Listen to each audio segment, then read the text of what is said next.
एक बार माता पार्वती ने भगवान शिव से कहा, मैंने धरती पर देखा है, जो व्यक्ति पहले से ही अपने प्रारब्ध से दुखी है, उसे और ज्यादा दुख मिलता है, और जो सुख में है, आप उसे किसी तरह का कोई कष्ट नहीं देते। प्रभु, आप दुखी लोगों की मदद क्यों नहीं करते? आप उनकी परीक्षा क्यों लेते हैं? भगवान ने एक बार के लिए उस समय माता पार्वती के इस सवाल का जवाब टाल दिया। लेकिन जब कुछ समय बाद शिव पार्वती मृत्युलोक में प्राणियों का हालचाल जानने के लिए गए, दोनों ने मनुष्य का रूप धारण किया और पति पत्नी के रूप में एक गांव के पास डेरा जमाया। कुछ देर व्यतीत होने के बाद माता पार्वती ने कहा, प्रभु, आप कुछ भोजन की व्यवस्था करें, बहुत तेज भूख लगी है। तब भगवान शंकर बोले, तुम रसोई बनाने की तैयारी करो, मैं बाहर कुछ देख कर आता हूँ। शाम के समय माता पार्वती ने रसोई की तैयारी शुरू की। वे चूल्हा बनाने के लिए बाहर से ईंटें लेने गई और गांव में कुछ जर्जर हो चुके मकानों से ईंटें लाकर चूल्हा तैयार किया। चूल्हा तैयार हुआ, लेकिन शिव खाली हाथ लौट आए। पार्वती ने उनसे कहा, आप तो कुछ लेकर नहीं आए, भोजन कैसे बनेगा? तब भगवान शिव बोले, पार्वती, मुझे यहाँ आसपास कुछ नहीं मिला। शंकर जी ने पार्वती जी से पूछा, तुम चूल्हा बनाने के लिए इन ईंटों को कहाँ से लेकर आई? तब माता पार्वती ने कहा, प्रभु, इस गांव में बहुत से ऐसे घर मैंने देखे जिनका रख रखाव सही ढंग से नहीं हो रहा है, तो मैंने सोचा क्यों न मैं उनकी जर्जर हो चुकी दीवारों में से कुछ ईंटें निकाल कर ले आऊं। भोलेनाथ ने फिर कहा, इसका मतलब जो घर पहले से खराब थे, तुमने उन्हें और खराब कर दिया। तुमको मजबूत घर दिखाई नहीं दिए, तुम मजबूत घरों की दीवारों से भी तो ईंटें ला सकती थी। माता पार्वती बोली, प्रभु, उन लोगों ने अपने घरों का रख रखाव अच्छी तरह से किया था, वे सुंदर भी लग रहे थे, उन्हें बिगाड़ना ठीक नहीं होता, इसलिए मैं जर्जर मकानों में से कुछ ईंटें लेकर आई हूँ। इस पर भोलेनाथ ने कहा, कुछ दिन पहले तुमने मुझे एक प्रश्न पूछा था, तुम्हारे प्रश्न का उत्तर भी यही है। जिन लोगों ने अपने जीवन को अच्छे कर्मों से सुंदर बना रखा है, उन्हें दुख कैसे हो सकता है? लेकिन जिन लोगों को उनके कर्मों की वजह से दुख मिलता है, वे मुझी को दोष देते हैं।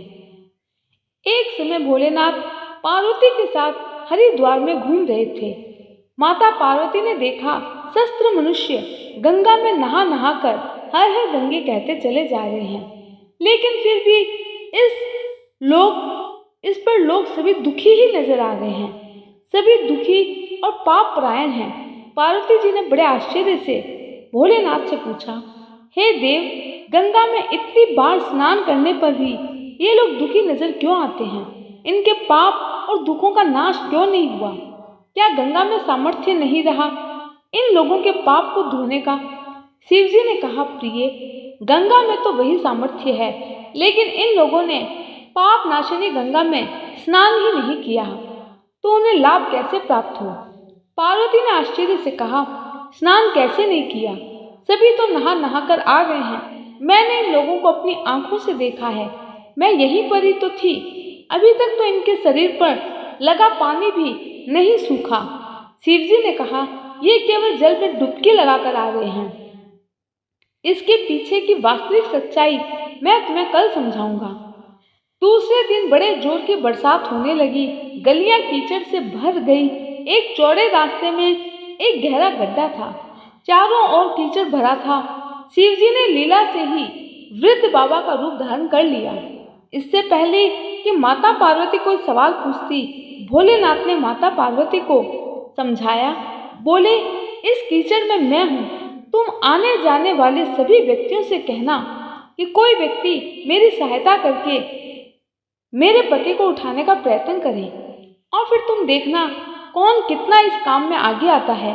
और ऐसा कहकर भोलेनाथ दीन विवश की तरह गड्ढे में जाकर ऐसे पड़ गए मानो जैसे कोई मनुष्य चलता चलता गड्ढे में गिर पड़ा हो और निकलने की चेष्टा करने पर भी न निकल पा रहा हो।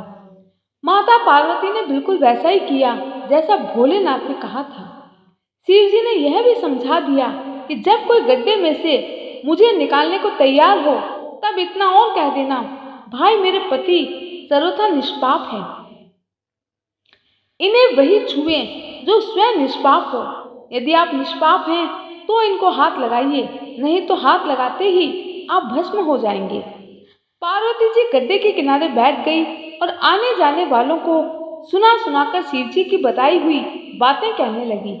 गंगा में नहाकर लोगों की भीड़ आ रही थी। सभी लोग बड़े आश्चर्य से माता पार्वती और उस बूढ़े बाबा बने भोलेनाथ को देख रहे थे।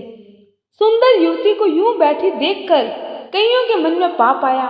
कई लोग लज्जा से डरे तो कईयों को धर्म का भय हुआ, कई कानून से डरे। आगे और उस दयालु पुरुष ने अपना हाथ आगे बढ़ाया। मन में दया जागी।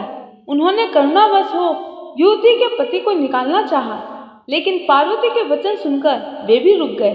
उन्होंने सोचा, हम गंगा में नहाकर आए हैं तो क्या हुआ, पापी तो हैं ही, कहीं इस बाबा को निकालने के चक्कर में हम भस्म न हो जाएं। क्यों किसी के मामले में पड़े, उसको भगवान देखेंगे। शिव जी ने इशारों ही इशारों में पार्वती को कहा, पार्वती देखा आया कोई गंगा में नहाने वाला। थोड़ी देर बाद एक जवान युवक हाथ में लोटा लिए हर हर गंगे करता हुआ निकला। माता पार्वती ने उसे भी वही बात कही। युवक का हृदय करुणा से भर आया। उसने शिव जी को निकालने की तैयारी की। पार्वती ने रोककर कहा, भाई यदि तुम सर्वथा निष्पाप हो तभी हाथ लगाना, वरना मेरे पति को छूते ही जल जाओगे।